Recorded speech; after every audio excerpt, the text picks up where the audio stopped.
All right, Shalom. Before I start, I'm going to give all praises to Yahweh, Bahashim, Yahweh Shai, Bahashim, Rakakorash.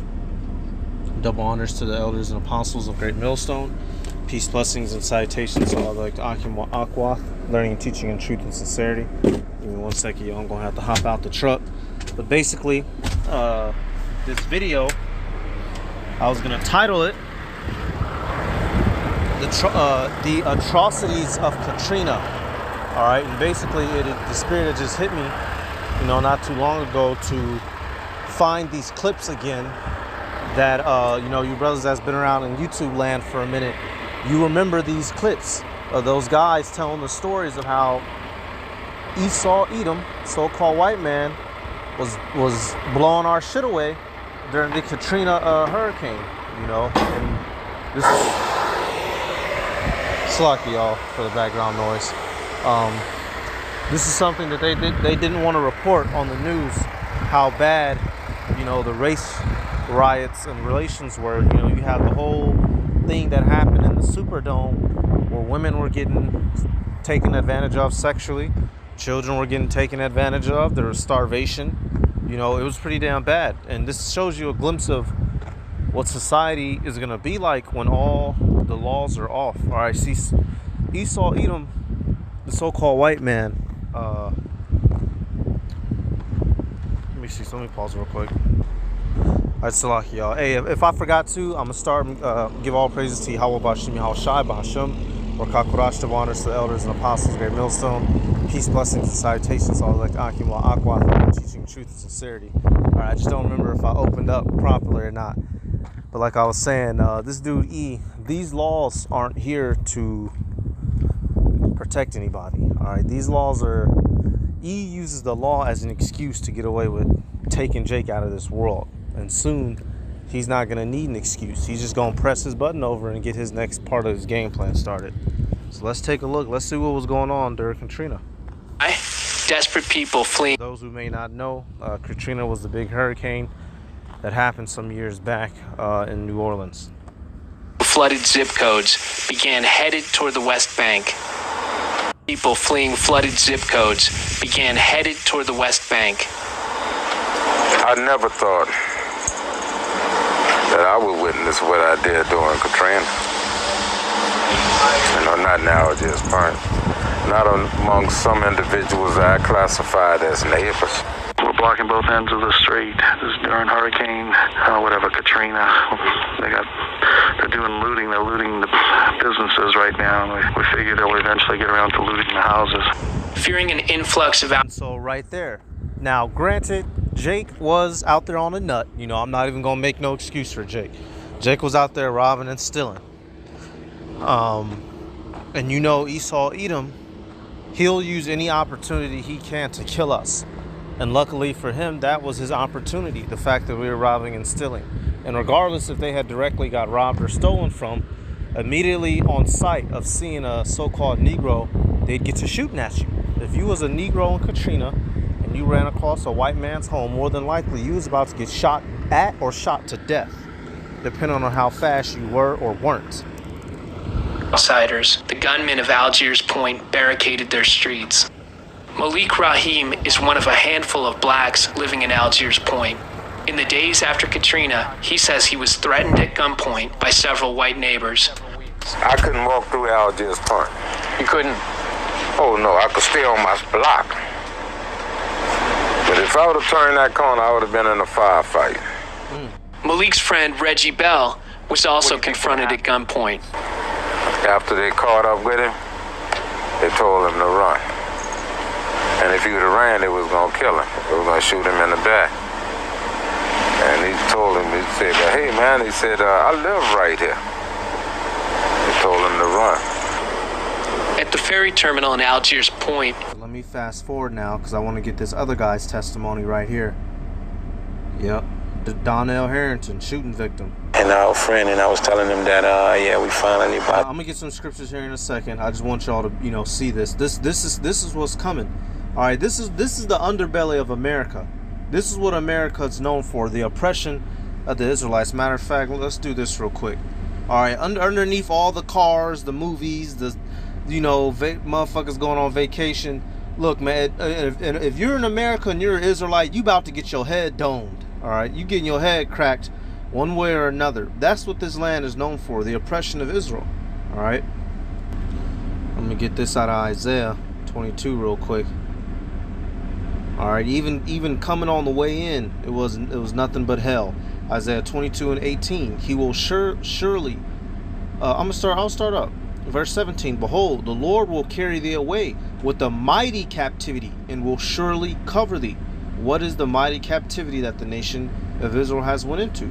All right, here into the Americas. Verse 18. He will surely violently turn and toss thee like a ball into a large country. What is that describing? Our what do you call it? Our trip here to the Americas upon the slave ships, getting rocked to and fro in the waves, and some of us didn't even make it. Some of us got tossed overboard.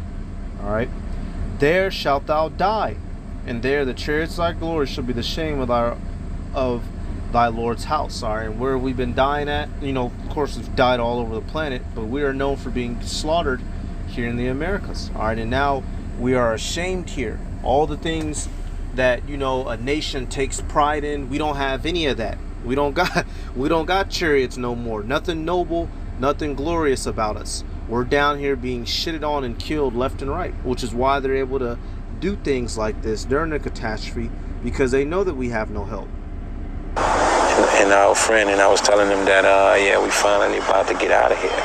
You know, I was talking, because my cousin was on the side of me, on the right side, and I looked down at my arms and everything, and because you know some of the shots hit me in my arm, my chest, my neck, my stomach, and you know, I just saw blood everywhere. I'm trying to pick him up the shots again, so I fell, and Danielle trying to get up, and we always trying, we panicking now. And he was like hollering, like, "You okay? You all right?" And he was, you know, like I said, he was pretty hysterical, man. And when I saw the guy, when I actually recognized the guy with the shotgun, you know, and it was like he was reloading or something. As I'm trying to pick him up, they coming towards us with the gun. Like probably, like at that time, like probably 2 or 3 of them. And so now I'm trying to get out this guy, trying to get away from him, you know. 2 of them coming my way, and one of them coming at the nail way. As I saw the nail, and I'm running, me and Chris running, and it was like, "Oh, we gonna get you, niggas." I ran up into the corner, and they had these 2 guys in the car. They had these 2 white men in the car, an older white guy and another, you know, a younger white guy, and they had their shirts off. I can remember, you know, and they were like in a small pickup truck. We know y'all, what y'all was doing. We saw y'all. Marcel goes on to say the vigilantes thought he was a looter. And, you know, I'm asking these guys, I'm like, help, you know, help me, you know what I mean? And the guys was like, I can remember him telling me, we can't help you, you know? Get out of here, you know what I'm saying? And one of the guys, one of them, I can remember one of them calling me a nigger, you know, get out of here, nigga. We can't help you. We liable to shoot you ourselves. That was the last thing I heard him say. Eventually, so right there, you know, they're on the run from one group of Edomites, and they run into another asking for help. And what do he say? We liable to shoot you ourselves. So this is who you're dealing with, Jake. That's your enemy. And you monkey Negroes, you about to be reminded that this man is your fucking enemy, man. He's about to remind you. All right. Zechariah 11:4. Thus saith Yahweh Bashim Yahushua, my power, feed the flock of the slaughter, whose possessors slay them and hold themselves not guilty. And they that sell them say, blessed be the Lord, for I am rich. And their own shepherds pity them not. Focusing in on the fact where it says, whose possessors slay them and hold themselves not guilty. To this day, none of those Edomites who committed these murders, that's what they were, murders, regardless of if the Jake was thieving or not, you know, they didn't get in trouble with this. Now let a group of so-called Negroes go around killing white people regardless of under any circumstance. Them Jake ain't seeing the light of day. They not making it to the courtroom. They getting killed on concrete. And that's how it is in this world. So let's play some more. There's 2 other clips. I'm gonna see what they're talking about. Last thing I heard him say. Eventually, Harrington got help. A black neighbor drove him to the hospital, where doctors pulled 7 lead pellets out of his neck and repaired a large hole in his jugular vein. Look how he's walking. You can see he probably can't even jog or nothing. Saving him from death. Some of the white men involved in the vigilante group have publicly bragged about taking part in the violence, but none of them has been arrested. In 2005, several of the men talked about their activities in the Danish documentary Welcome to New Orleans. Wow. How do you protect yourself? In the violence, but none of them has been arrested. In 2005, several of the men talked about their activities in the Danish documentary Welcome to New Orleans. How do you protect yourself? You had to do what you had to do, you know? If you had to shoot somebody, you had to shoot somebody. No, we had that simple. We had looters. It was great. It was great. It was like pheasant. It was great. And the white bitch there laughing too. We gonna get y'all too. Don't worry. We gonna get all y'all. Don't you worry. Season in South Dakota. Right on. If it moved, we shot it. That's not If it moved, we shot it. pheasant. We're not in South Dakota. What's wrong with this picture? We walked the streets. We had sidearms. You know, you had no choice. It was that bad. Police said just put them on the side because they knew they were doing wrong, you know? Whoa, what? The police said what? Just put them on what? Right there. So the police was allowing it. And, you know, it's no shot, you know. The police said if y'all kill y'all some Negroes, just slide their asses over to the curb and we'll come pick them up when all this sorts out, in other words. So you tell me what's going on, Jake, you so-called Negroes, Latinos, and Native Americans. This is the world that you live in. This is the country that you love so much. These motherfuckers will let them kill you and they'll come and send the coroner to come pick you out a couple days later. Alright? This is the world you fighting to stay in. While we're trying to get to the kingdom, this is the world you fighting to stay in, man. These motherfuckers is your enemy. And you gonna learn this one way or motherfucking another. They said just put them to the side. That's all we can do. In Chicago. I am no longer a Yankee. No. I earned my He wings. understands the N-word now. I learned my wings. Like it with all the looters and stuff. What looters? You didn't see all the We had 3. They left here, one without a t-shirt, and the other's full of buckshot. Wow. He said one left without a t-shirt and the other one full of buckshot. And we have the t-shirt to prove it. Really? Wow. Oh, yeah. What happened? We shot him. What happens in other parts of this state, I don't know about. But We over don't here, care about it. But in this our neighborhood, we take care of our own. We set up. In this neighborhood, we take care around. You know, that white talk, that cracker talk. You know, how come this doesn't get no news coverage? This only has 95,000 videos, but if I type up Nicki Minaj Anaconda, you know, that video got like what, 13 billion views or some bullshit, man. Hey, come on, man. Back into wherever they came from and said, don't come back. That's from the Danish documentary Welcome. Wow. So let me check the other clips. You know, this is Katrina's hidden race war. You know, a lot of people aren't even aware of this. I remember when when this storm happened, I was still in elementary, and a lot of kids. I was staying down south in Texas at the time. A lot of kids from Louisiana came over. You know, I remember we had got a whole slew of new kids. You know, this should affected Jake, man. But hey, it's just another day in America, huh? Let me get this. And this is one of the curses that was told to come upon us for disobedience against Yahweh Bashem Yahweh Shai. Alright, and you know, ultimately that's what it is first and foremost. And we understand that Esau, Edom, the so-called white man, is an instrument that was used to do so. I'm just bringing this information to light. You know, redlining, Tulsa, Oklahoma, sundown towns, the river cities where they would drown our cities out with rivers. You know, we have all these pieces of evidence that show how this man has mistreated us, which is why his end is justified. The fact that we're allowed to get revenge upon him at the return of our Lord is completely justified. All right, Leviticus 26:17. And I will set my face against you, and ye shall be slain before your enemies. They that hate you shall reign over you, and ye shall fall when none pursue it, and ye shall flee when none pursueth you. All right, that's what happens. You know, that's what happened. Them boys was running for their life out there. Now Jake shouldn't have been out there thieving, but I'm willing to bet you all of them wasn't out there thieving.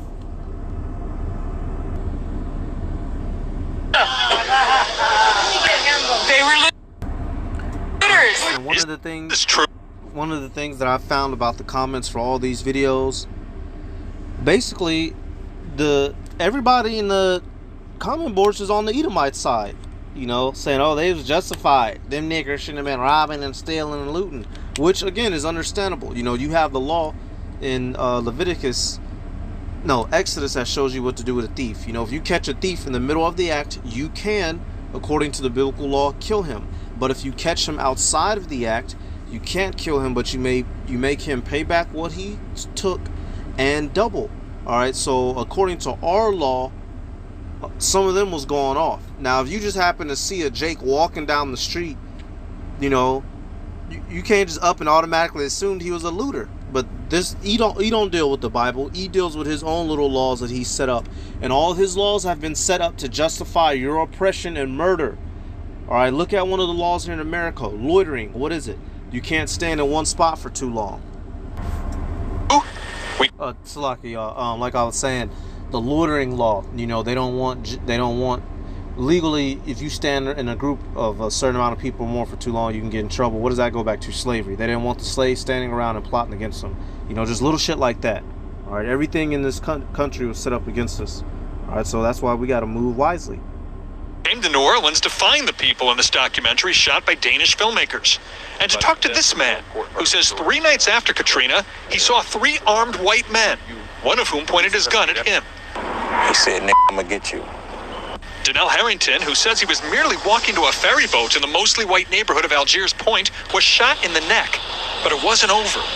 I managed to get up to my feet, and the guy let off another shot, and he hit me in my back, and I fell and hit the ground again. His life was saved by this surgeon, who says his hospital typically gets 1 or 2 gunshot victims over a 30-day period. But in just a few days following Katrina... How many gunshot wounds did you get? 6 to 10. So that's pretty unusual. Yes. The doctor says about half of those gunshot victims died. Look at that under there, under that bar. It says, are allegations of vigilante killings true? Yeah, they're fucking true. Now, when the white man do a crime, it's called an allegation. When we do it, it's called you going to jail. You know, that's how he loves to talk. The doctor, he walking smug. Oh, we understand we've sinned against the Lord, so he's allowed this fucker to punish us. But boy, I tell you, when it's our time, y'all, I'm so sick of coming across stories and articles. I'm so the shit. We understand his judgment first and foremost, not justifying our people. They got to get their comeuppance because our people can be wicked.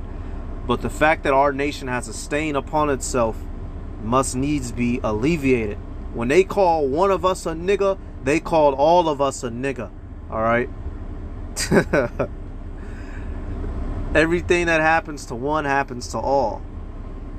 Clearly, people were taking matters into their own hands. There was no shortage of panic, paranoia, and lawlessness in New Orleans. So there were many in Algiers Point who took extreme measures. Measures they say had nothing to do with race, but security. Is it fair to say in your neighborhood, you organize basically a private militia? Private militia, neighborhood watch. But a neighborhood watch with dozens and scores of guns. Yep. Vinny Pervel says he doesn't know who shot Donnell Harrington, but told me he and his neighbors had a huge number of weapons at the ready to keep criminals away, and that some of his neighbors had been firing shots. I use the Second Amendment. I bear arms to protect myself, and I'll do it again. And that's that shit that they lean on. You know, that's their Bible. You know, the Constitution, all that shit, that's their Bible. So when it's our time, we gonna lean on the Bible, and we gonna say the same thing. We just fulfilling the commandments of the Lord. All right. All right, I'm just bringing this information out, y'all. These couple videos. August 29th. This is another one right here. Katrina's hidden race war. 2005. Hurricane Katrina. That Algiers Point wasn't the only place where they was killing Jake. You know, don't get it twisted. All right, he'll use every excuse he can. It tells you that in Romans, which is why, you know, be careful when dealing with this guy, because he does have it in for you. He does want to kill you. Revelation 13:3. All right, Romans 13:3. Salakia. All right, hey, we're not crazy. You're not crazy for being suspicious of this man. There is a plot to kill and exterminate us. There is a Illuminati group in the background that pulls the strings in the world to fuck our lives over. You're not crazy for thinking such. All right, don't let nobody persuade you otherwise. Romans 13:3. For rulers are not a terror to good works, but to the evil. Wilt thou then not be afraid of the power? Do that which is good, and thou shalt have praise of the same. All right, so if you're on your P's and Q's and you're not drawing attention to yourself or being a demon when you have to be encountered by these demons, all right, when you get pulled over, if you yes sir, no sir, here's my license, here's my hands. If you on that, you gonna go home. But if you who you stopping? You might end up with some holes in you. All right, verse 4. For he is the minister of Yahweh to thee for good. So he's a servant. The heavenly Esau Edom is a wicked servant. All right, he's a tool that the Heavenly Father uses. If you doing good, he'll lay off you. But what? But if thou do that which is evil, be afraid, for he beareth not the sword in vain. For he is the minister of Yahweh, a revenger to execute wrath upon him that doeth evil. And that's what, Paul was parabolically speaking about the Romans, man. He was in the same situation that we're in now. We're in captivity. So he had to give the information in code. He said, look, in other words, these Romans, these soldiers will kill you. When you're dealing with them, deal correctly. They don't got that sword on their hip to look nice. They'll pull it out and separate your head from your body. And the same thing now. These devils will use any excuse they can to kill us. And here is the proof. Elder Malcolm, he brings up so much evidence of this man's wrongdoing against us. This guy will use any excuse he can to kill us. All right? Be wise when dealing with this man. Hurricane Katrina ripped into New Orleans. Most people tried to flee. In one neighborhood, however, a band of 15 to 30 people refused to evacuate. With the police department crippled, these people amassed weapons and began patrolling the streets. Before long, bullets began. Okay, Salaki, y'all, this is the whole interview, it looks like. What I'll do, I'll leave I thought this was a whole nother video entirely. I'll leave links for these videos, for these clips. My bad, y'all. I'll be cutting it short then here. Like if it was some kind of race. Donnell told me the men on the video weren't the people who tried to kill him, but he was disturbed nonetheless. When I see that, that's pretty disturbing, because it's like that's the kind of mindset they was in, like if it was some kind of race war or something, you know what I mean? Like, and it is, because it's about to be one, because it's Jacob versus Esau. And what our people make the mistake is of thinking that things is all good, and things aren't good, Jake. You need to wake the fuck up. Exactly how many people were shot by vigilantes is still unclear, but eyewitnesses say 11 people, all black males, were shot in and around Algiers Point after the storm. More than 3 years later, nobody has been prosecuted for any of these crimes, and aside from victims like Donnell Harrington, nobody seems to care. You never think that'll happen to you in your wildest imagination. I mean, you hear about people getting shot all the time. You watch the news and you see things like that, but in my own experience, in my life, never thought that'd happen to me, you know what I mean? Alright, so that's about it, y'all. I just wanted to highlight this, bring this information out, and give all praises to Yahweh, Bahashim, Yahweh Shai, Bahashim, Rakakurash. Double honors to the elders and apostles of Great Millstone. Peace, blessings, and salutations all like Akim wa Akwath. Learning, teaching, truth, and sincerity. Alright. Hey, this ultimately, we are going to get the victory against this guy. All this is going to culminate. We're going to go head up with E, and we are going to defeat him ultimately. So, shalom.